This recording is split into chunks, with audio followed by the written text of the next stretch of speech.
Hello, this is Roy from Roy's Guide. Today's episode will be a deep dive into the intricacies of organizations. Organizations are a group of people who work together for a common cause.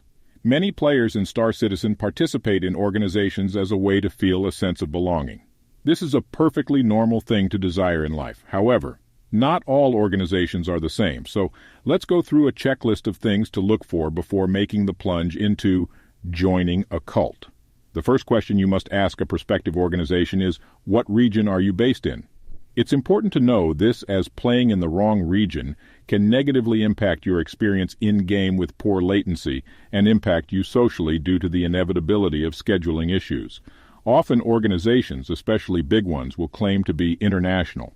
Don't be tricked by this term, as it generally means they don't care about you. Organizations should exist to improve your experience in-game, and being misled from the start is not a quality that you should be looking for. Next, let's talk about divisions. Divisions are sections or cells within an organization that are specialized in a particular kind of gameplay. They can come in many forms like squadrons in mil-sim groups, but can often just be archetypes like mining, trading, or security. Or could be, as I collectively call the Space Dad divisions, like exploration or science. If you see an organization using divisions, ask what they actually do. Ask for an accounting of the recent actions that division has performed. Ask about who is running the division, what it being a member of a division entails. You may learn that divisions are just placeholders, or like many organizations serve no actual purpose other than a badge of honor for what you aspire to do in Star Citizen. Don't be fooled by this. Don't become, as the kids would call, a LARPer, which is short for live-action role player, whom often plays pretend for the sake of gaining social status. Speaking of social status, let's talk about fleet flexing. Fleet flexing is the act of bragging about one's fleet in order to gain social status. Organizations will often brag about how many Idrises they own, not because they are effective organizations, but for the purpose of selling you the idea that they are effective. In reality, organizations and their leaders buy spaceships and view them as investments in order to make you, the player, beholden to them. In layman's terms, they buy ships to buy friends. This kind of bedazzlement is no different to the concept of modern-day slavery. One of the more unknown activities by these large organizations is the collection and funneling of donations by members. This is done under the guise of purchasing more organization spaceships. Here is Ravier from Galog to explain. One of the PMC orgs have a donation on their website of a monthly fund, and they were collecting $2,000 a month for ships for the org, aka one person's account, because there's no org system that groups org ships together collectively.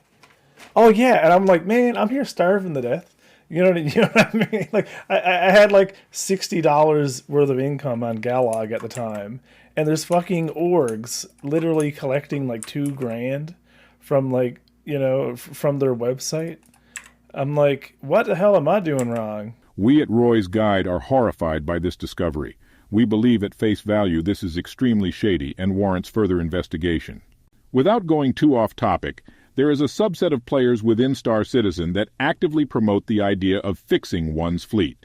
In fact, if you type into YouTube after this video, "Fix My Fleet Star Citizen," you will find a plethora of tutorial videos made by Care Bears that promote this psychopathic materialistic idea of perfection, which we like to call fleet shaming. While in Pokemon the tagline is "Gotta catch 'em all," life is not about materialism.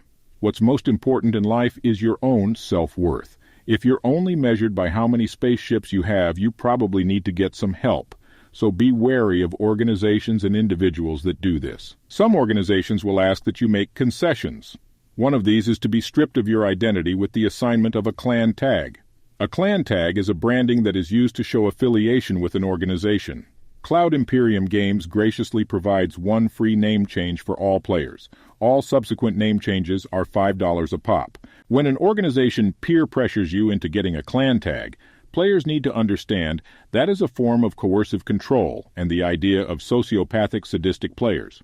The problem lies in if you change your mind or don't enjoy an organization, you now have to open your wallet to be able to leave. Clan tags also make you a bigger target. Especially if you are flexing your organization and its members in-game, it makes you a more tempting target for infiltration and espionage. Another problem with the name change feature is, once a name has been changed, that name now becomes available for any other player. Thornburg was hired to find me the star citizen by the user ref. That was there you go. And report submitted. And then, well, of course, we're going to report this to CIG as well.